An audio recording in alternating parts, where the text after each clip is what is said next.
来，乡亲啊，继续来看台中昨发生一件死亡车祸。高速公路顶，一个驶轿车的妈妈，和头前的拖板车甲后壁游览车夹伫个中，夹到规台车拢变去了。这个车顶2岁甲4岁幼囡仔，因为有坐安全座椅逃过一劫，但是开车的妈妈不幸死亡。 白色轿车看到前面的拖板车速度变慢啊，伊嘛减速落啊，但是过2-3秒，这后面一台游览车全落来，白车互人夹伫个2台大车中间。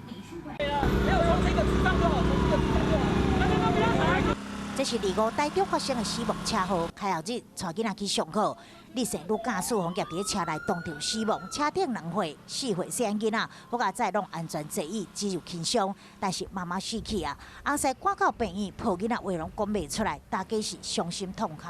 我心不足怪呢，奈安尼。游览车司机被以业务过失致死以上法办，虽然伫精神的时阵辩解讲袂负6档啊。 不过，对行车记录器看，白色轿车并无紧急动车，中间阁有过2-3秒，才叫游览车对落。警方讲，根据影像，会向大车无保持安全距离做调查。